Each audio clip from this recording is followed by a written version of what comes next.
Darkcast Network. Welcome to the dark side of podcasting. Roses are red, violets are blue. We have something dark planned for you. We're glad you're back for the dessert portion of our not-so-sweet Sweethearts Date this Valentine's Day. If you're a dessert-first kind of person, some of the best podcasts in the Darkcast Network joined us to share some true crime stories during the dinner portion of our series.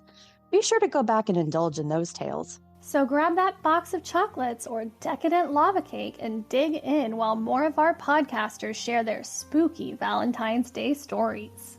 Hey, I'm Autumn from Autumn's Oddities podcast, a proud member of the Darkcast Network. Today's case actually takes us to the beautiful shores of Key West for a really grotesque crime. So I'm sure that you've heard of the Tim Burton animated film Corpse Bride, but did you know that there is a very real case that involved an unwilling corpse bride and a necromancer?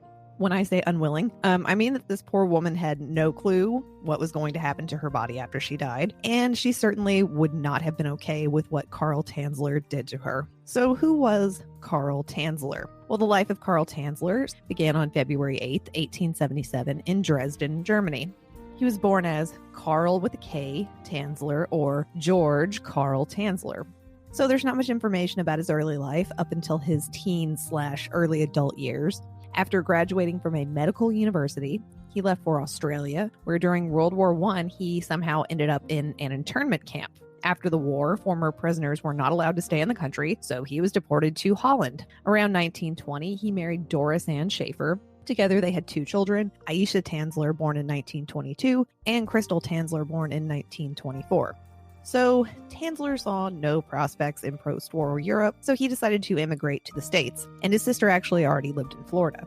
So Tanzler immigrated to the U.S. in 1926. He sailed from Rotterdam on February 6th to Havana, Cuba. From Cuba, he settled in Zephyr Hills, Florida, and he moved in with his sister. Carl was later joined by his wife and two daughters that same year. So when he submitted documents for U.S. citizenship, he called himself Carl Tanzler von Kossel.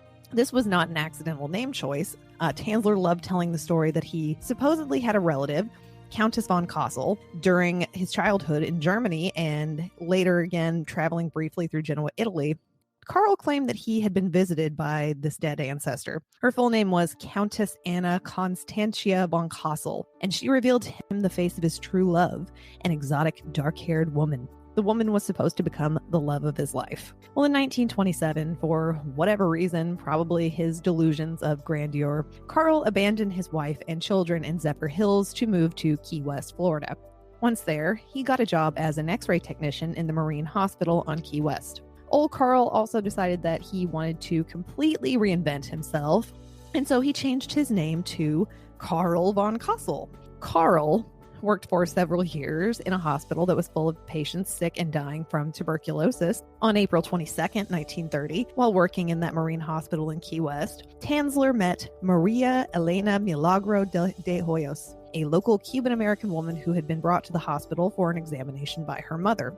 And Carl claimed to have immediately recognized her as the beautiful, dark-haired woman that had been revealed to him in the visions from his ancestors. By all accounts, Elena was viewed as a local beauty in Key West. Elena was the daughter of a local cigar maker, Francisco Pancho Hoyos, and Aurora Milagro.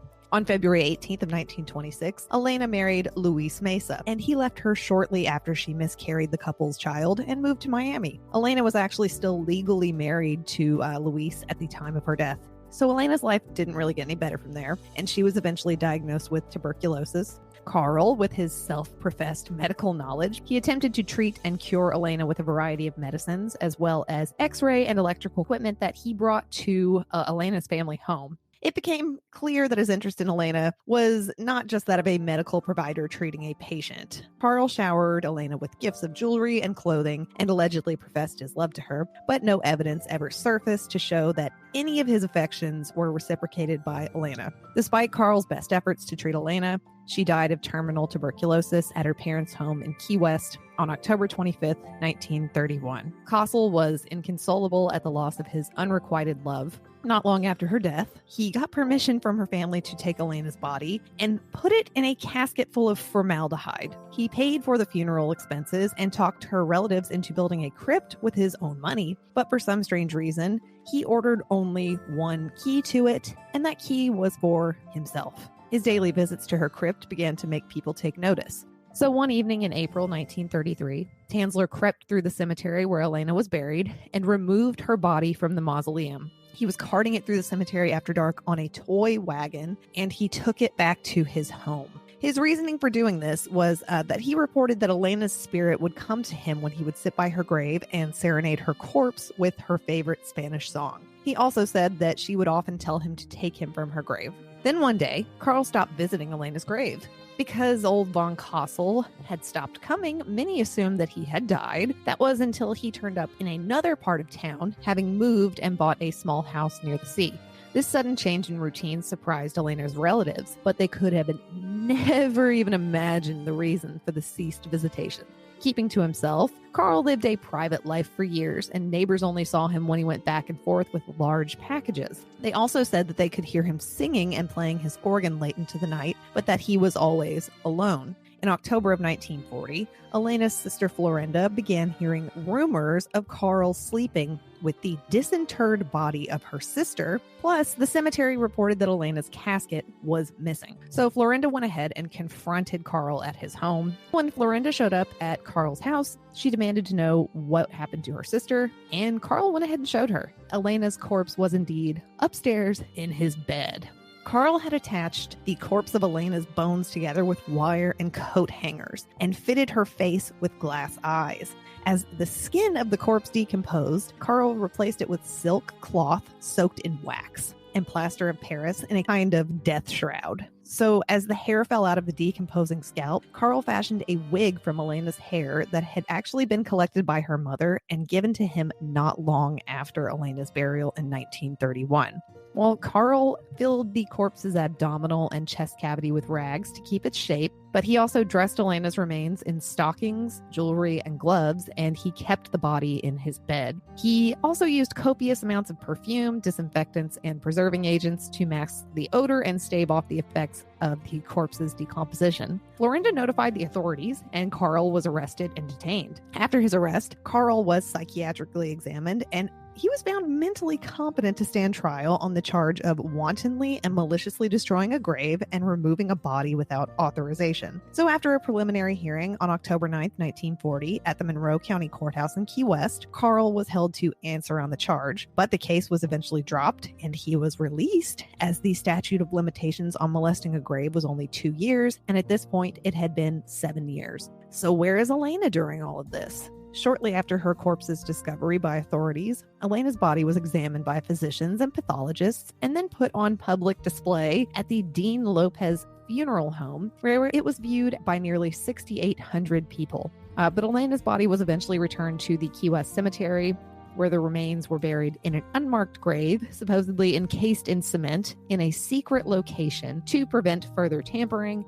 Separated from his obsession, Carl used a death mask to create a life-size effigy of Elena, and he supposedly lived with her until his death on July 3rd, 1952. His body was discovered on the floor of his home 3 weeks after his death. It has been recounted that Carl was found in the arms of Elena's effigy upon discovery of his corpse. But his obituary reported that he died on the floor behind one of his organs that he liked to play. The obituary recounted a metal cylinder on a shelf above a table. In it, wrapped in silken cloth and a robe, was a waxen image. It has also been reported that Carl had the body switched, or that Elena's remains were secretly returned to him, and that he died with the real body of Elena. Thank all of the gods, though, there is no evidence that the wax effigy of Elena found in the house at the time of his death contained bones or any other human material. There's nothing romantic about that. Welcome to Creepy Tapas. the show where two spooky best friends give you tiny tastes of terror connected by a common ingredient. We serve up movie reviews, mysteries, murder, mayhem, and tantalizing tales from the depths of the internet, and some random bullshit too, all focused around a similar theme. We blend our love of horror, oddities, and general creepiness and dig a little deeper, discovering the history, psychology, and truth behind your wildest fears. Join us, Ash and Jordan, as we descend into full darkness every Sunday, wherever you listen to podcasts. Greetings, Ghoul Fiends. 'Tis I, Ash. And I'm Jordan. And we're here to talk about Valentines. It's Valentines. It's the time to tell somebody you love them, even if you don't. Maybe you'll get chocolate. Maybe you'll get wine. Maybe you will go out and have a good time. Yep, Valentine's. Woo! Every year on February 14th, the world celebrates Valentine's Day.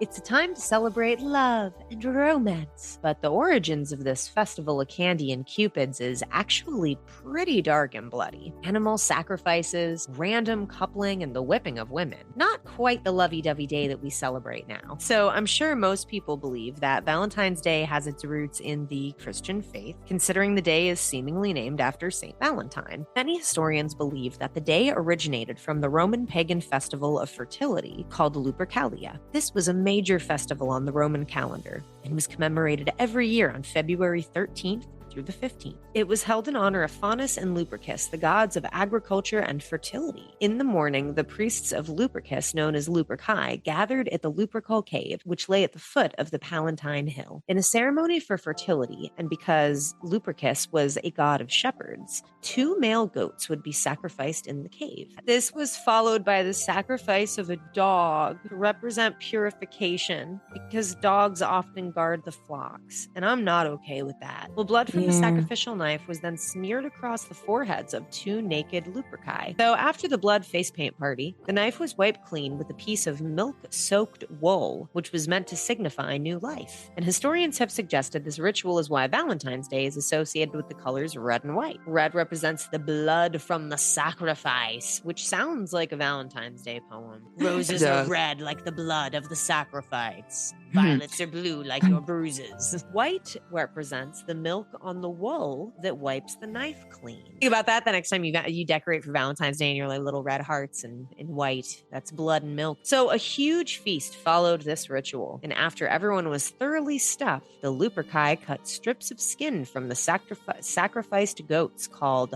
thongs and dipped them in sacrificial blood. That's where the underwear comes from, I bet. That thong, the thong, thong, thong. Here comes the fun part. They then ran naked through the streets of Rome and whipped any woman within striking distance. With bloody skin strips. Give her a quick whoosh. Just a quick whack. She'll love it's fine. They did, I think. I mean, pre-feminism was hard. I am having difficulty conceiving. What can I do? Well, you can stand here and let us beat you with this bloody goat flesh. That'll help. That'll help. It'll fix all your problems. I'll magically go away. You will become blessed with child. Full dong out. Just give her the slap with some bloody goat skin. Sounds awful. It does sound awful. Many welcomed these lashings and often revealed bare skin for striking. Romans believed that these beatings would make childless women more fertile, while also blessing pregnant women with an easy birth. Another custom during Lupercalia was the pairing of young Roman boys and girls. At some point during the festival, the names of young girls were written on bits of paper and slipped into a jar. Every young man would then pull out a girl's name, and the pair would be coupled together for the rest of Lupercalia. It's like a fun little blind date bingo. That does not sound fun, like throwing your name in a hat for some random person to pick out.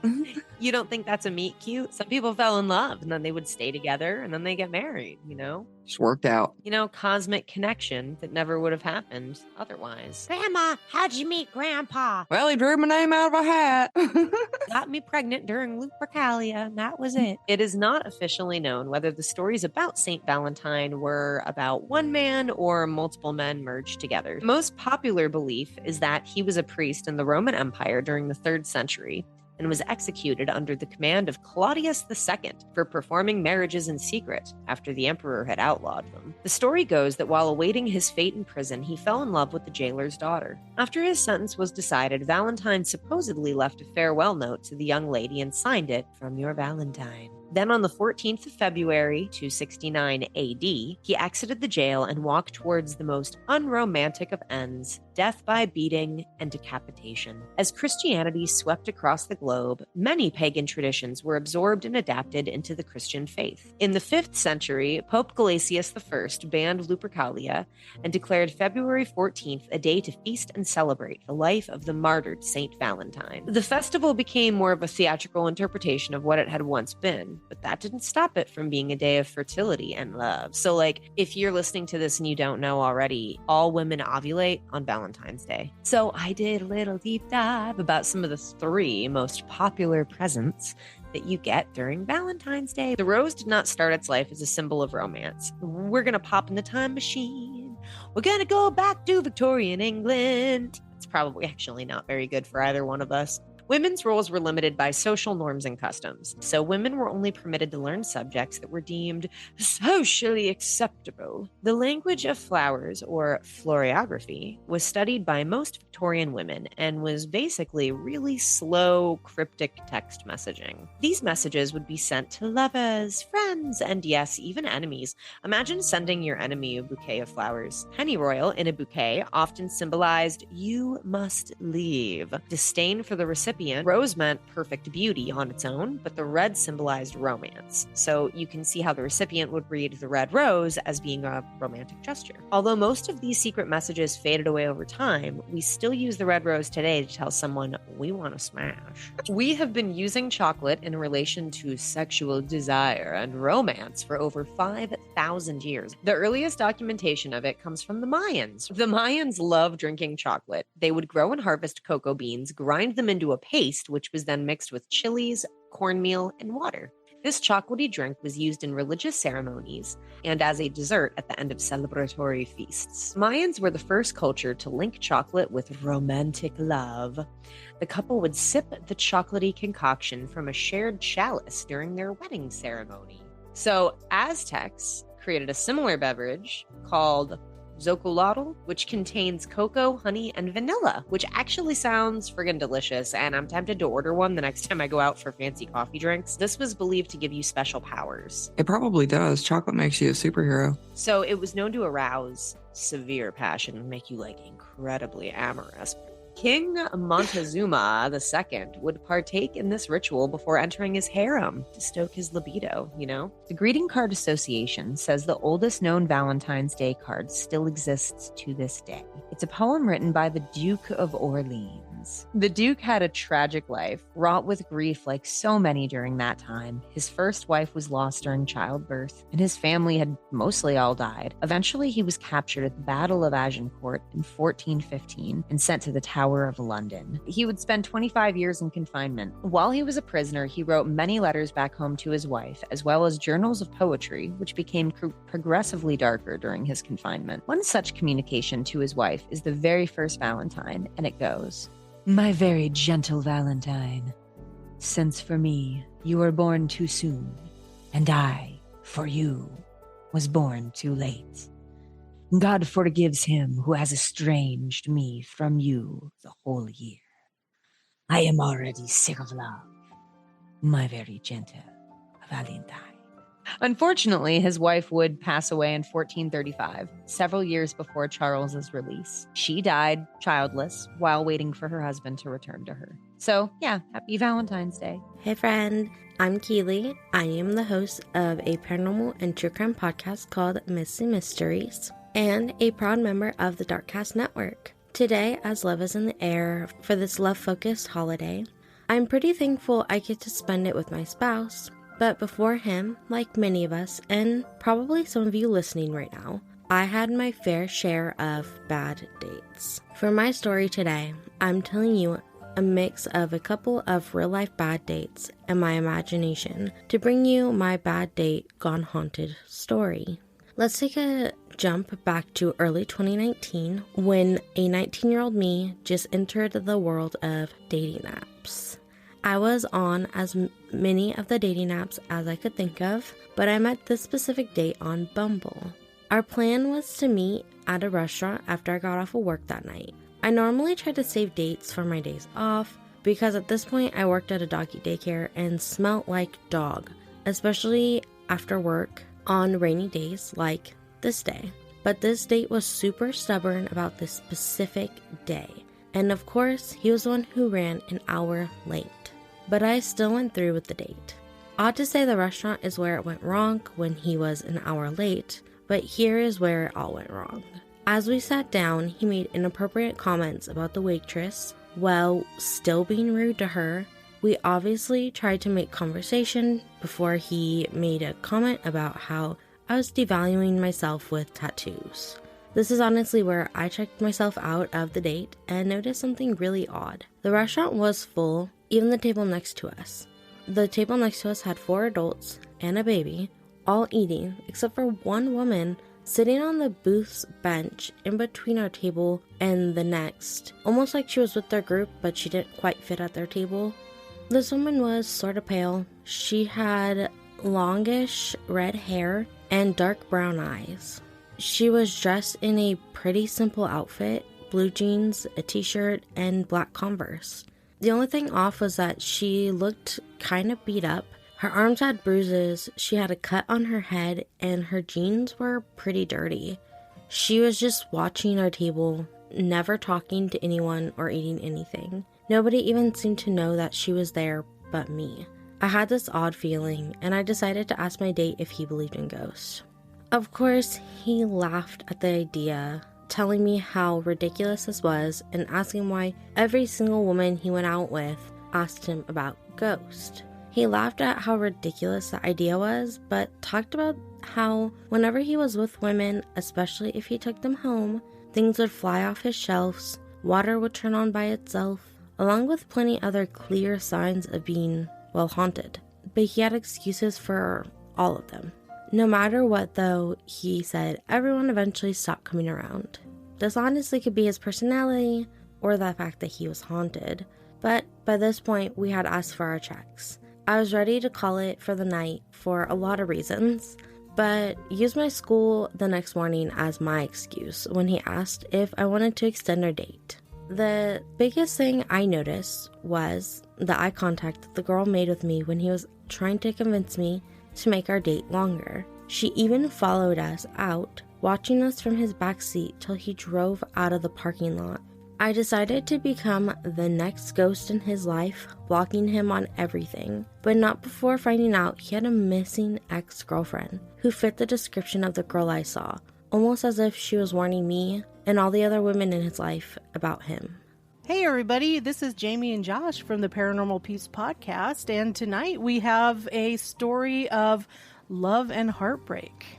Yeah, and from the wonderful state of Florida, we are going to talk about the Bellamy Bridge. Yeah, let's get right to it.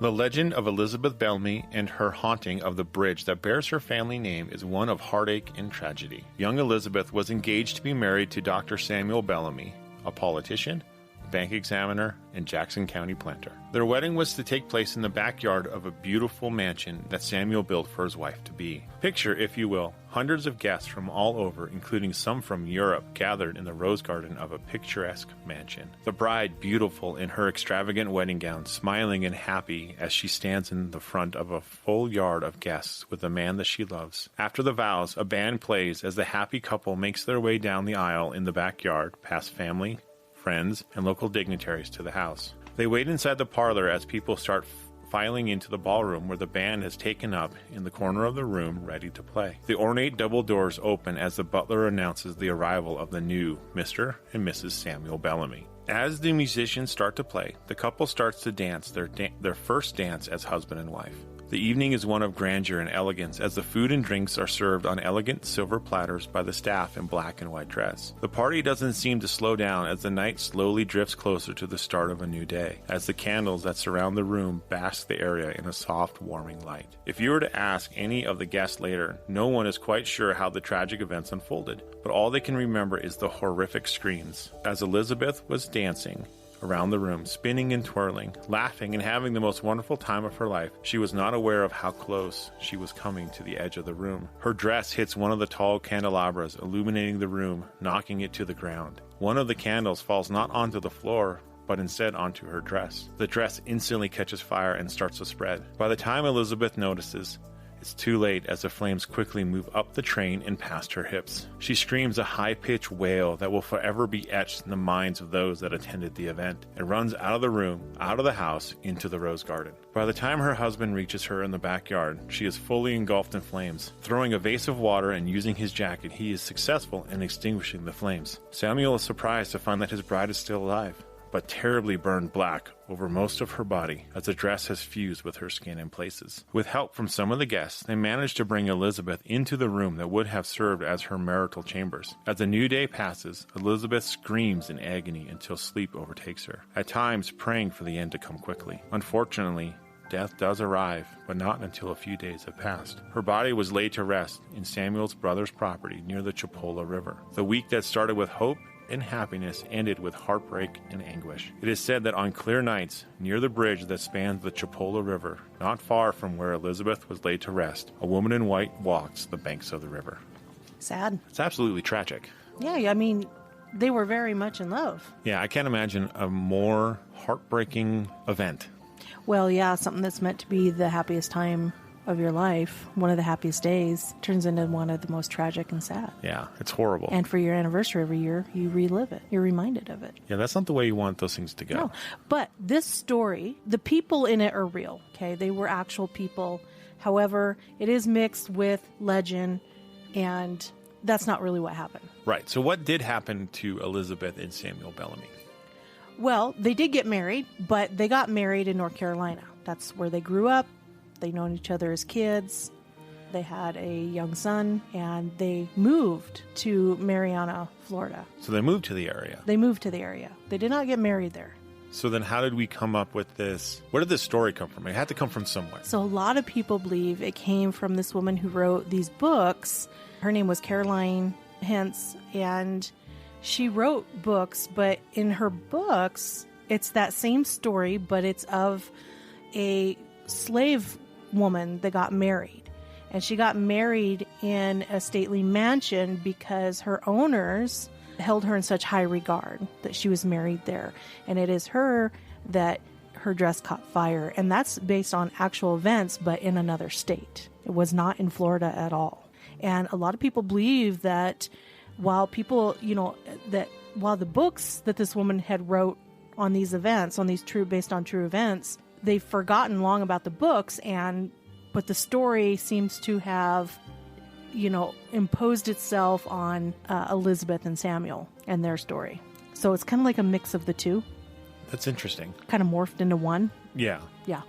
So Elizabeth really died of malaria, and her and Samuel's young son died a week later of malaria as well. And she is buried in Marianna, Florida. She is. So is that her ghost?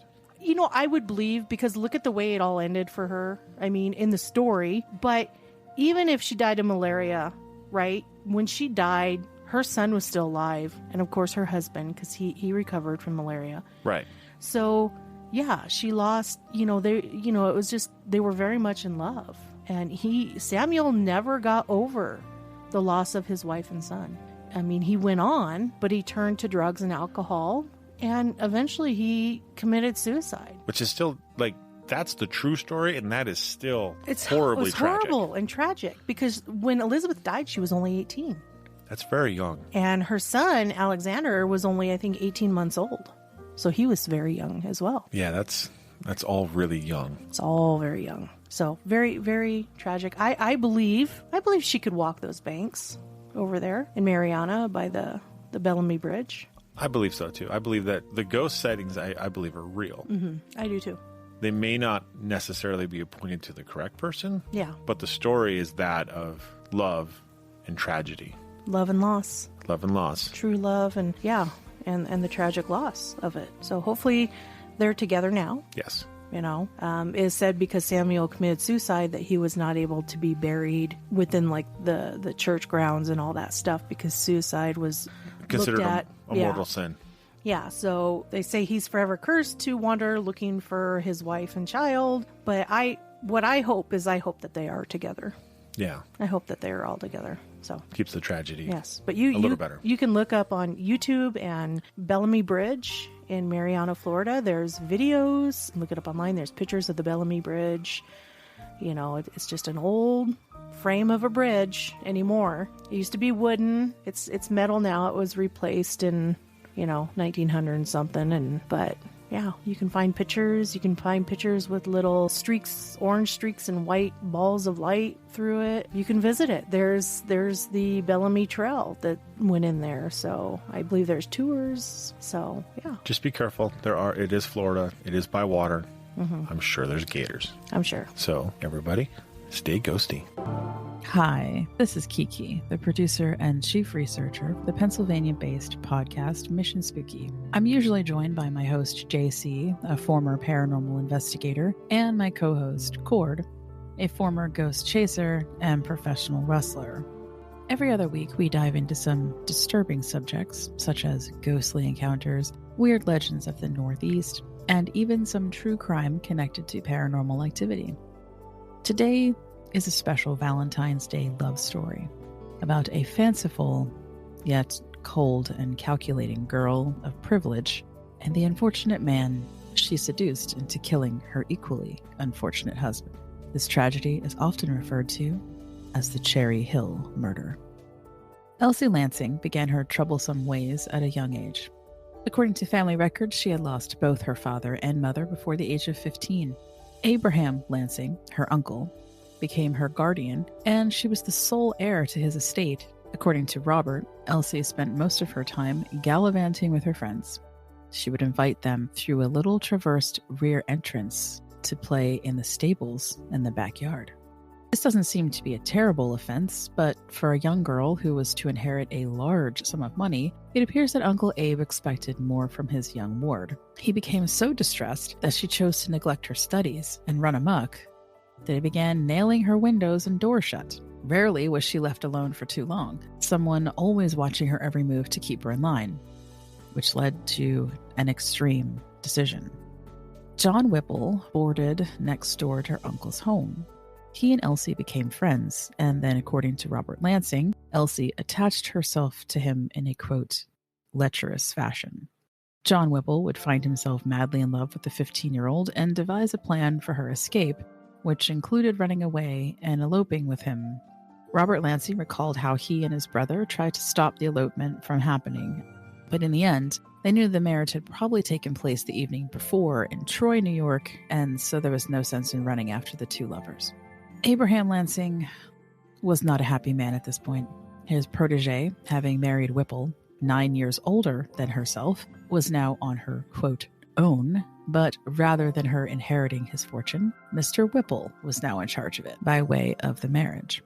He naturally accused John of marrying Elsie for the money and having no real interest in her happiness. In due course, the Whipples found themselves moving to the beautiful and prestigious home known as Cherry Hill in Albany, New York. Cherry Hill was the family residence of the Von Rensselaers. While the Whipples and Abraham resided here, there were at least 14 other people living in the home, including Philip and his family, servants, and workers. By this time, John Whipple has also proven himself to be an amazing and hard-working husband, and a businessman.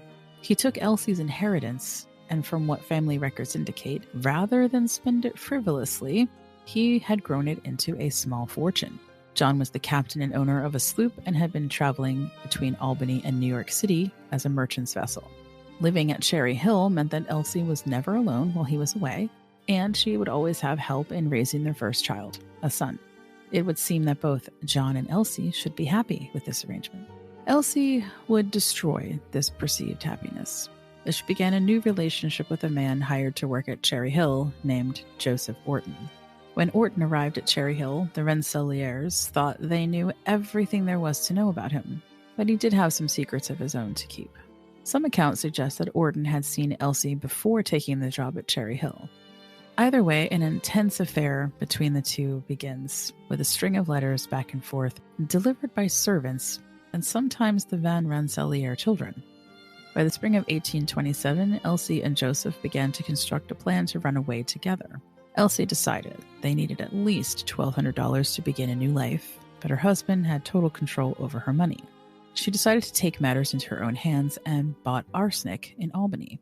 John enjoyed a tonic every day, and Elsie thought that administering the arsenic in his drink would undoubtedly kill him. Naturally, Elsie doesn't want to be implicated in her husband's death, and there are some conflicting records about whether or not she or Joseph asked a one Dinah Jackson, the last slave working under the Van Rensselaers, to administer the poison to John for her. Regardless, the poison does not work. It results only in cramps and stomach issues for John. Not only that, but since Elsie was in charge of making the tonic each day, John may have suspected something was amiss, as he demanded that both she and her son drink the same tonic. With arsenic not being sufficient, the treacherous couple contemplated hiring a contract killer from Montreal. Cost of $300 was well out of Joseph's pay scale of only $13 a month, and so that idea was quickly eliminated. It is finally decided that Joseph will have to kill John himself if he wants to be with Elsie. The couple decides to start some rumors that someone connected to the canal construction wants John Whipple dead. Joseph even goes so far as to tell everyone in the house that he's seen strange and dangerous-looking men lurking around the property. On May 7th, 1827, around 9 p.m., John Whipple was sitting at his desk, putting paperwork in order for his departure from Albany, possibly to discuss canal business. As John arose from his desk, back turned to the window, a shot rang out, shattering the glass. According to Abraham von Rensselaer, John exclaimed, "My God, what was that?" and made for the door at the head of the stairs. He descended only a few steps before he fell backward, dead. The ball from the shot had cut through his left clavicle, struck an artery of the heart, and bounced into his right lung, lodging itself there. In all the confusion, no one in the household was able to ascertain exactly what had happened, nor did they attempt to chase after any culprit. At one point, the von Rensselaers deliberately instructed no one in the family to go outside, nor did they send anyone to check for intruders because they were fearful someone else would be shot and killed. When the family and workers decided it was safe enough for anyone to leave the house, the police and coroner were finally fetched. There was clear evidence that someone had used crates to ascend to the roof of the woodshed in the rear of the house, overlooking the room in which John was shot. At the time the gun was fired, the killer would not have been more than 3 or 4 yards from the victim. In the darkness, the killer could easily see their prey inside the lit room, while no one inside the room would have been able to see the intruder. The killer was also barefoot, and the tracks could be traced along the roof of the shed and from some distance from the house. The coroner began the inquest in which all the able-bodied men of the house tried to ascertain how John died and exactly what had happened. Joseph Orton is among those men in the inquest. However, Joseph is a bit too helpful. In his attempt to feign distress over John's death, he gives away a bit too much. With almost 20 people living at Cherry Hill, the affair the couple thought was so secret was actually noticed by more than they thought. With a small hill of then circumstantial and yet compelling evidence, 2 days after the inquest, Joseph Orton was arrested for the murder of John Whipple. Joseph, perhaps truly in love with Elsie, admitted to the whole affair, including that it was he that constructed the entire murder plot.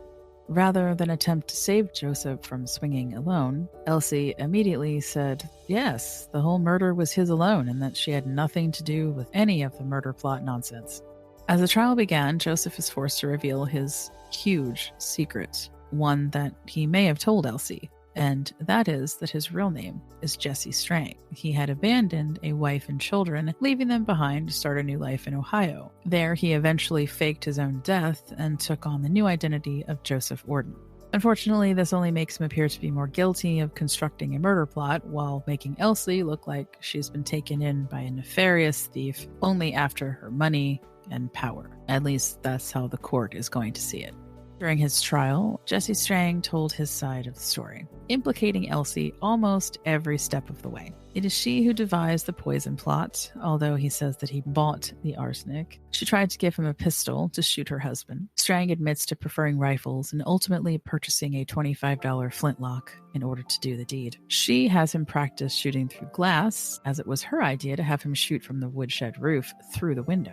She bought him socks so his shoe prints would not be traced. Strang explained how he jumped off the shed and ran into the ravine behind the house to bury the rifle. He put his coat and boots on outside and snuck back into the house, where he pretended to be shocked that John Whipple had been killed. He was the one sent to get the coroner and was then sworn in as a member of the inquest. Jessie Strang is sentenced to death by hanging. Elsie's trial was the next day, and she was charged with accessory before the murder. Her relative, Solomon von Rensselaer, was a politician and general in the War of 1812. He spoke on her behalf and basically suggested that she was not capable of constructing such a heinous and calculated crime. Dinah Jackson, now a free woman, was allowed to testify that indeed Elsie did have something to do with the poison plot long before the shooting. However, her testimony will not be taken seriously either. As Robert Lansing put it, quote, Mrs. Whipple then went scot-free, but the prevailing opinion was entertained that she was equally guilty and ought to have suffered the severe penalty of the law. I was at the trial. End quote. Jessie Strang would hang alone on August 24th, 1827, a crowd of at least 30,000 appearing to watch. Unfortunately, Strang's hanging was butchered. The fall did not break his neck, and he suffered greatly, slowly suffocating for just over a half an hour. This would be the last public execution in Albany. Elsie eventually remarried a man named Nathaniel Freeman, but he died suddenly. She would only live 5 years total after Strang's death. Thus concludes your very special Valentine's Day love story gone terribly wrong. Or does it? Today, Cherry Hill stands as a historic site. Its lovely yellow wood planking glowing in the summer sun. But every once in a while, even during those beautiful, hot summer days, a cold chill lingers in the upstairs room. Is it John Whipple, wandering the hallway trying to figure out what happened to him on that terrible night? Or is it Jessie Strang, just outside the window, gazing in and contemplating the poor life choice that led him to the hangman's noose? Thank you for joining me today, and thanks for listening to all the stories in our special Darkcast tribute to Valentine's Day. Mission Spooky can be found on all podcast platforms, and we hope you give us a listen in the future. As I always say, stay spooky and don't die, but if you do, contact us. Hey, this is Dana from the Crime Diner. We are a Jersey podcast, and we tell stories with a variety of true crimes, cults, mysteries, historical hilarities, and sometimes victim stories.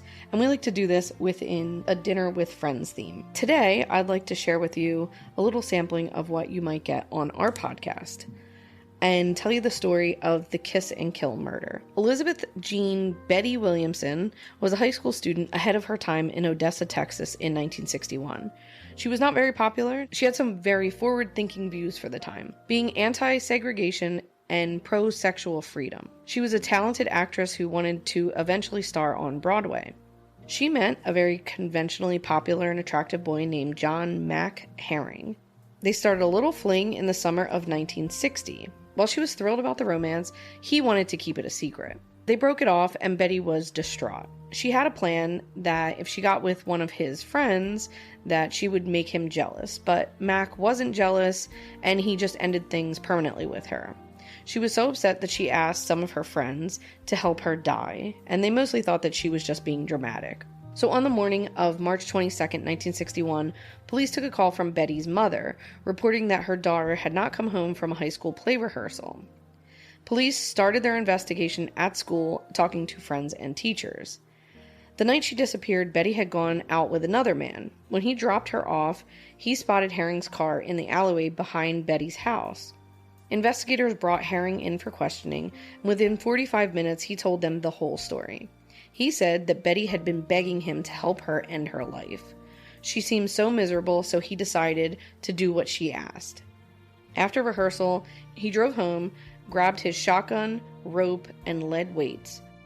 Around midnight, he picked her up in the alley. She was wearing pink shorty pajamas and a duster. He said that the conversation was light and cheerful, and then they drove to the spot Herring had chosen, a stock pond on property his family leased about 25 miles north of Odessa. As they walked to the pond, they talked about how happy she would be in heaven. He told police, "I just stood there with the gun I said, "Give me a kiss to remember you by." She gave me a kiss, and then she said, "Thank you, Mac. I will always remember you for that." Then she said, "Now." Herring said he raised the barrel of the gun up to her head, she grabbed it and held it to her temple, and I just pulled the trigger. She was dead, like that, and snapped his fingers. After tying 2 lead weights around her waist, he dragged her to the center of the pond and let her go. Herring led police to the murder scene. He waded into the pond, grabbed the corpse by the feet, and dragged her out to the water's edge. The coroner ruled that her death was caused by a shotgun blast that partially decapitated her. It looked like an open and shut case for the handsome football player, but his lawyer filed a motion for a separate trial to determine if his client had been temporarily insane, unable to distinguish right from wrong. Innocence or guilt would not be considered at the trial, only his mental state. If the jury found him insane at the moment of the murder, he'd go free, and the judge granted this motion. On the first day, the defense introduced a letter that Herring handed to his father just before he was arrested. It was in Betty's handwriting saying, "I want everyone to know that what I am about to do no way implicates anyone else. I say this to make sure that no blame falls on anyone other than myself." She said that she was waging a war within herself and, quote, "I fear I am losing the battle." Herring, she wrote, had graciously consented to help her beat a quick retreat into no man's land of death. The defense calls family and friends and expert witnesses. Dr. Martin Grice, a local psychiatrist, declared that Herring was dethroned of his reason by a gross stress disorder. Grice said that he became mixed up and so sick that he felt pulling the trigger was what he should do for her. After nearly 11 hours of deliberation, the jury determined that Herring was insane at the time of the murder. The Texas Supreme Court later reversed the decision, which meant that he would have to face another jury. In that second trial, he was also acquitted. Mac remained in Odessa, did not lose any social status from the event, and instead the town gossip maligned Betty, accusing her of leading him astray. She became known as the Ghost of Odessa High.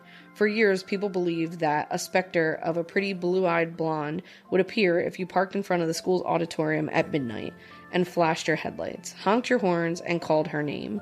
The ritual became so popular that the school officials had to paint over and seal the auditorium windows. Mac became an electrician and lived an uneventful life in Odessa until 2019 when he died at the age of 75. Hey y'all, I'm Gina. And I'm Amber. And we're the hosts of the Weird True Crime Podcast. We share cases, tales, and spooky stories that make you question just about everything. Find us on your favorite podcast app and be sure to follow us on social media at Weird True Crime. This Valentine's Day case is anything but romantic and oh so weird. Around 9:30 p.m., Stacy Sheck calls 911 screaming that something terrible has happened. She was supposed to meet up with her husband Richard for a romantic Valentine's Day tryst at a secluded park, but when she arrives, she finds him lying on the ground outside of his truck, shot. This was just the latest in a long string of losses in Stacy's life. After losing her father at a young age, she spent most of her life looking for a man's love. She eloped with her high school sweetheart, but quickly divorced. She then remarried at the age of 20 and had her first son, Dylan. The young family moved to Florida, but Stacy and her husband divorced within 2 years. Determined to make a life for herself and her young son, she put herself through school and got a degree in nursing. Stacy continued to date while working full-time as a pediatric nurse. In 1996, she married her third husband, but the marriage was short-lived and ended after only 6 weeks. In 1998, a brief relationship resulted in the birth of her second son. While taking care of 2 young children, she managed to make quite a life for herself. She took a high-paying job at a spinal clinic in Atlanta, making 6 figures per year. She owned multiple properties and held a lot of clout in her office. Despite her success, she still missed male companionship and married her 4th husband in 2001. They moved to Snellville, Georgia, and had another son. Though successful personally and professionally, Stacy was feeling unsettled and separated from husband number 4 by 2004. It was then that she met Richard Sheck, a patient at her practice. He was a hopeless romantic and quickly fell for Stacy's charms. As soon as her fourth divorce was finalized, he moved in with Stacy and her small children. Richard was described as a lover of life. He was a balloonist. He loved hot air balloons. Richard was an adventurous guy, and he extended that zest for life to Stacy and her 3 boys. Stacy and Richard eloped in 2007 and announced the marriage to friends and family upon their return. He was an all-around good guy and took an interest in his stepsons' lives, eventually adopting them as his own. Their lives were seemingly perfect until that fateful night.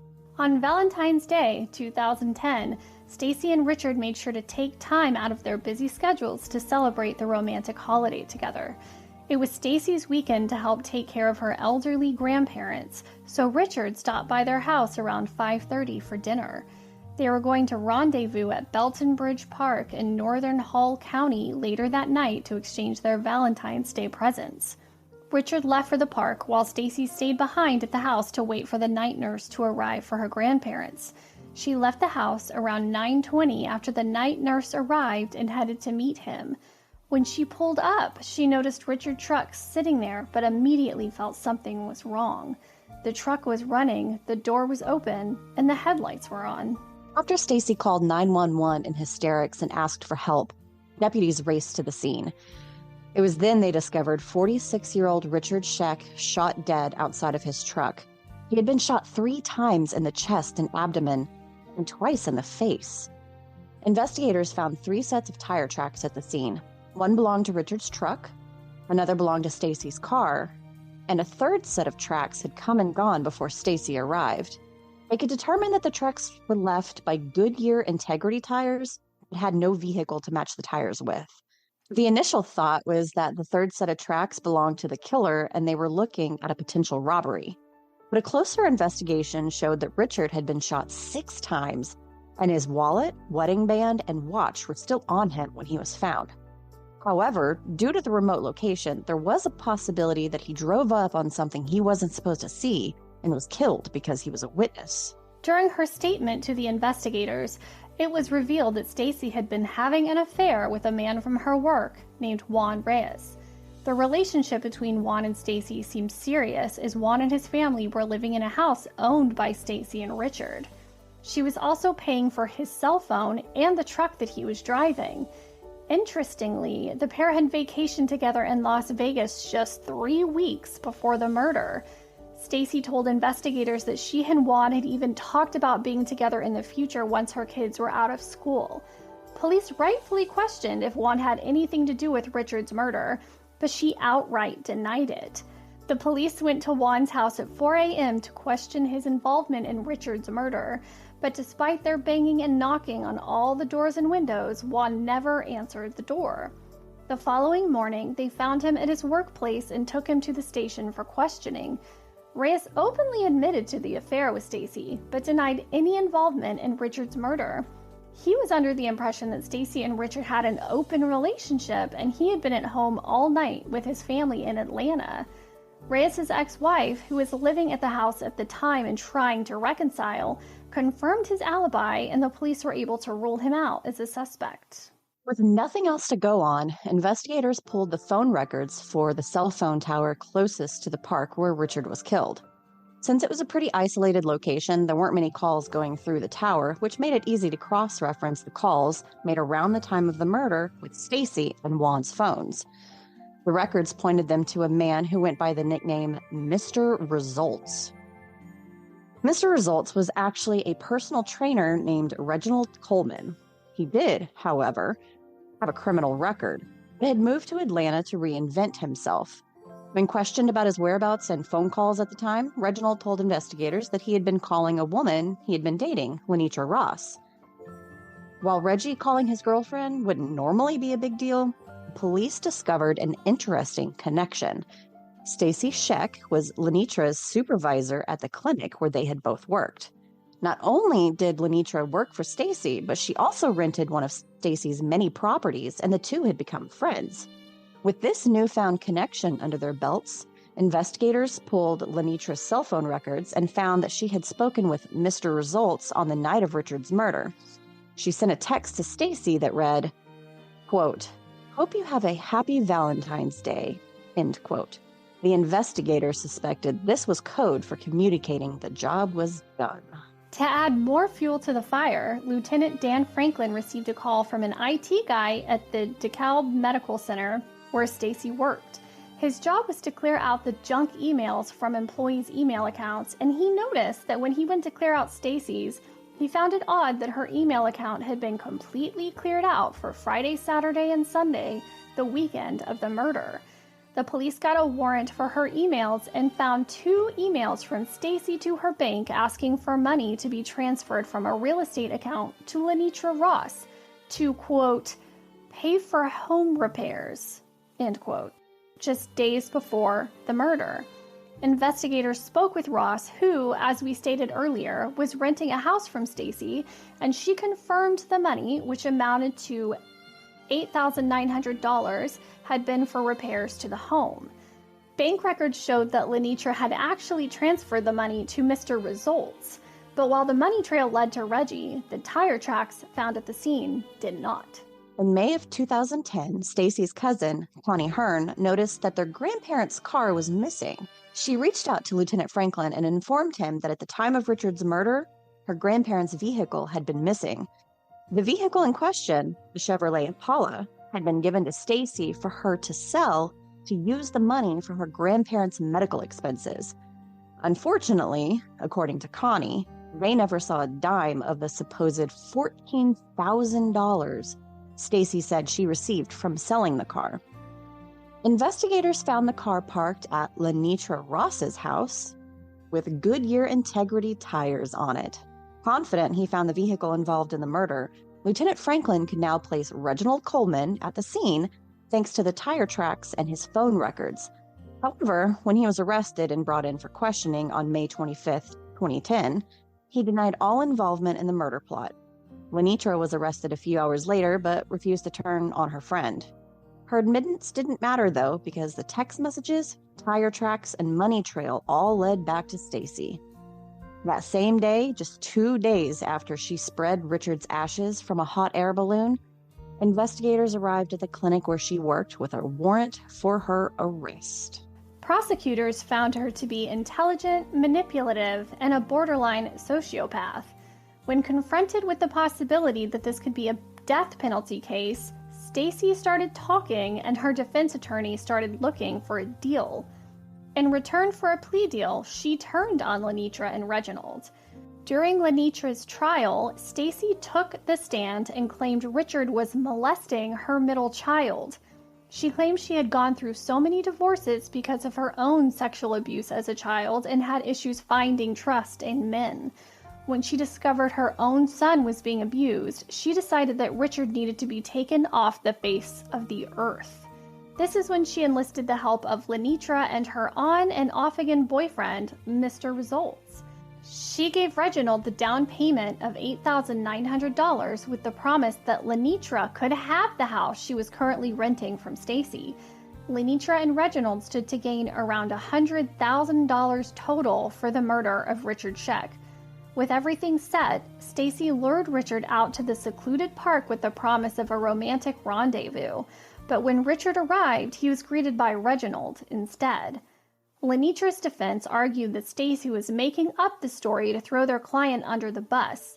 Regardless, Lenitra was found guilty of first-degree murder and she received life without the possibility of parole.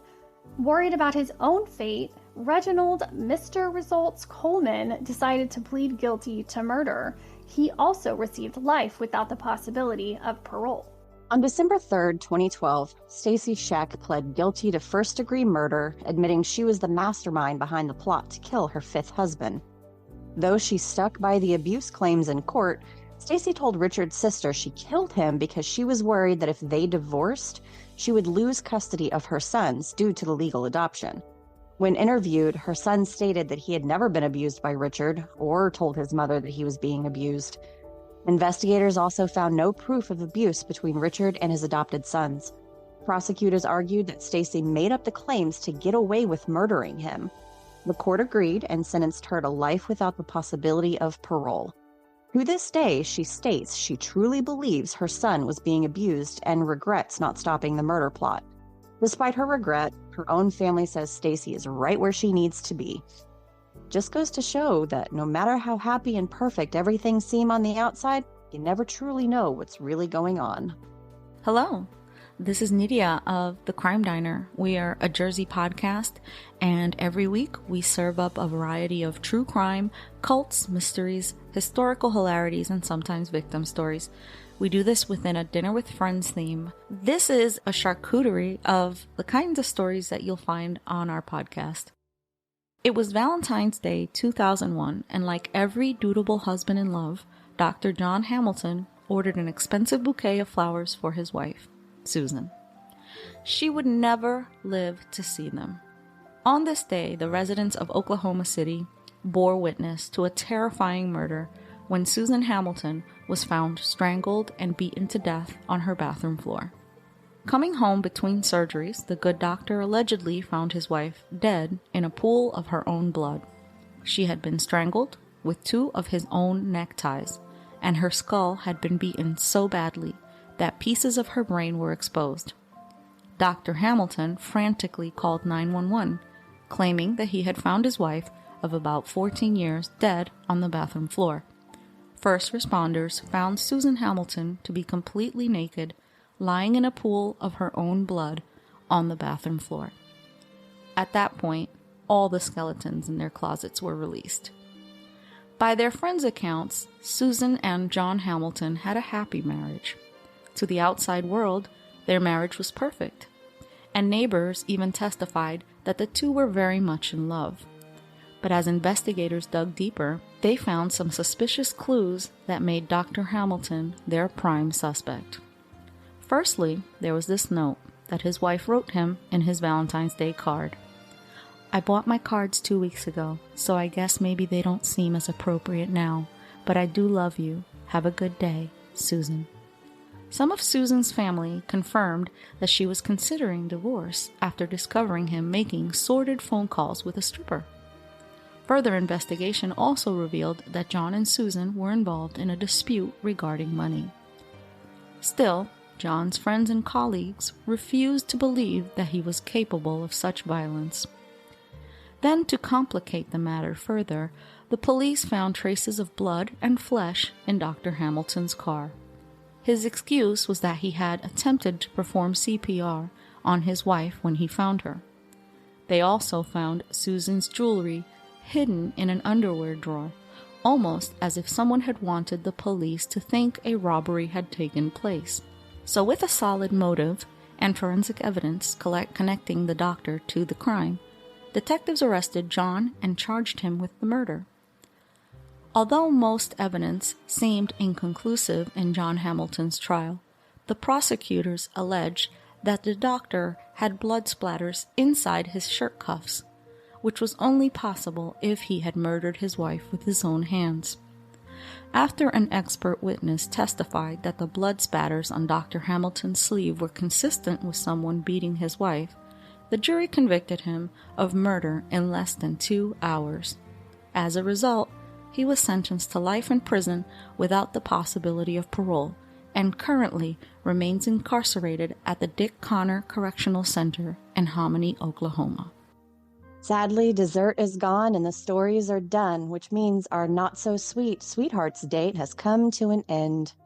We hope you had a great time with us, and if it left you wanting more, check us all out on the Darkcast Network by visiting our website and listening to all of the amazing podcasts you heard during these episodes. We here at the Darkcast Network hope you had a wonderful Valentine's Day and look forward to seeing you at our next Darkcast gathering.